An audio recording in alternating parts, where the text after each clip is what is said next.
What's going on, guys? It's Eric again, back with another video here for you. Welcome back to the Michigan Sports Hub. We'll get to the Detroit Lions. I'm not going to do that in this video. But today I kind of want to talk about, after I've had some time to think about it, I want to talk about the Michigan sanctions that came down from the NCAA back on Friday. And I'll admit by starting, I thought this was already done and over with. Back when Harbaugh did his suspension and things like that, in the 2023 season, I thought this was all done and over with. The Connor Stallion stuff was done. The university and Connor Stallions had parted ways and all that sort of stuff. And the NCAA had brought down their decision. But going back through the timeline, I see that's not the case. And I just kind of want to bring my thoughts back up, or whether they're right or wrong or indifferent. I just want to kind of bring my thoughts up on here. So back when this all came about, and again, guys, I'm a Michigan fan, and I'm a Michigan State fan. But I'm more of a Michigan fan than I am a Michigan State fan. If you went back and looked back through my videos back when I was doing Eric Lions fan, that's kind of where I sit. I'm a fan of both universities, but I lean towards Michigan more than I do Michigan State. But Michigan State has their own issues, and that'll be another video for another time. But anyway, the Connor Stallions thing, I thought was kind of, I'll admit, I thought it was not that big of a deal, but it is a big deal because it's not a big deal to go out and advanced scout or anything like that. It's a big deal to have a device like this recording that and recording the signs that are being brought back and forth to the team and all that sort of stuff. So that's where the big issue is with this whole sign stealing scandal. And Michigan not coming up and saying that, hey, yes, we did it, or maybe not coming out and saying, yes, we did it, but just kind of, in a lack of a better term, admitting guilt and kind of letting it pass on was a big deal, especially to the Big Ten, I guess. That's where the big thing was. And kind of going back on here, this whole thing started with someone going into a Michigan building and having unauthorized access to a computer. That's how this whole thing started, if you remember back at that point in time. And then, boom, this whole thing with Connor Stallions and the sign stealing thing kind of gained traction, and it's kind of where we're at today, where Friday came to be. And then after that, this thing with the Connor Stallions and having video or pictures or whatever that is. I'll admit, I don't know the whole entire story, but somehow they've gained electronic access, I'll use that term, electronic access to the sign stealing stuff. And that's where the big thing comes into play here. This whole thing of sign stealing comes into play. And I was kind of one of those Michigan supporters to say, hey, it's not a big deal, everybody does it, yada yada yada. But coming to find out, it really is a big deal because of using an electronic device, like I'm using my iPhone here to record this video. That's the point of the big deal. If you look at the NCAA bylaws, it'll tell you that using an electronic device is prohibited when you're scouting. Now, no one says the scouting is not a problem. You can scout. And you can relay information from you to the coach or coaches. That's not a problem. It's using this to say, hey, you got to look for this. That's an advantage to the other team when the other team doesn't have that same advantage on here. So that's where the whole thing comes into play here. But my own thoughts about it are, I'm glad it's over with. Glad it's done and over with. The NCAA had show cause rule, or show cause penalties, money penalties. I think it was $20 million. I think what I read. Now, I didn't read the actual physical NCAA stuff. I read sources and things like that of Jim Harbaugh. But Jim Harbaugh is going to give the finger to the NCAA and say, hey, I don't care. I'm in the NFL now. I'm not going back to the NCAA, so piss off. It's basically what his attitude towards it, I guess, is kind of what I'm getting at. His attitude towards the NCAA.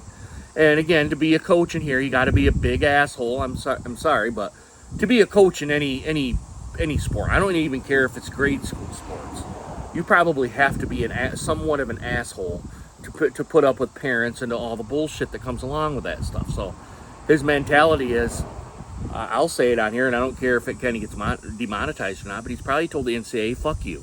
That's what it boils down to. And Sharon Moore, being the coach of Michigan, I'm sure and I'm surprised that the NCAA, I will say this, Sharon Moore gets some an additional an additional suspension on here. But I'm surprised the NCAA didn't say, no, you're not using week 3 and 4. You're going to start it from this time to the first 3 games, or to the next however many games it is. Because technically he was he was by association at this point. He was a coach at that point, and him being the head coach, and probably Stallions was doing that stuff too, relaying information from him to Sharon Moore. I'm not saying it because I think I know that, but I'm thinking that's from the outside looking in. I'm sure that information transfer, he probably gets it too, and it's unfortunate that that happens. But the whole thing with the suspension and stuff like that, I'm just surprised that it didn't happen or transition to that point of the first 3 games, or however many games it was. I think it was 3 games that Sharon Moore got. But they're using the first 2 games, week 3 and 4, and then the 2026 season of the first game. I was like, what?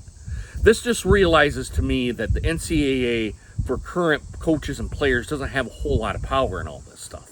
Because they'll only say, we're gonna support the third week and the 4th week, but then the next year have that first week. Just screams to me that the NCAA doesn't have the power that it once had, or that it really ever had. Really, is kind of what it is. The NIL has taken on a whole different scope on here, and that's another video for another time here, the whole NIL thing, which I'm not really a big supporter of, but we'll get into that here in a different video. But that's kind of my thoughts on it really here. I don't think the Michigan got really punished for that. There was no vacating of games. There was no national championship vacated.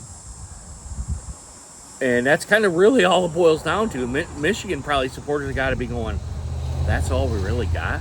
And I'm not saying to me that that's what they should have gotten here either. I'm just saying it was very light, very, very light. And the money on it, money's money.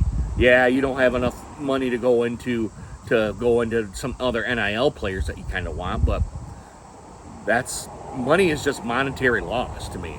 And you kind of hit them in the pocketbook, yeah, but for an institution like Michigan with all the big supporters and all the money coming into that university, I really think $20 million is a slap on the wrist, really, is what it all boils down to. That's really what it is, a slap on the wrist.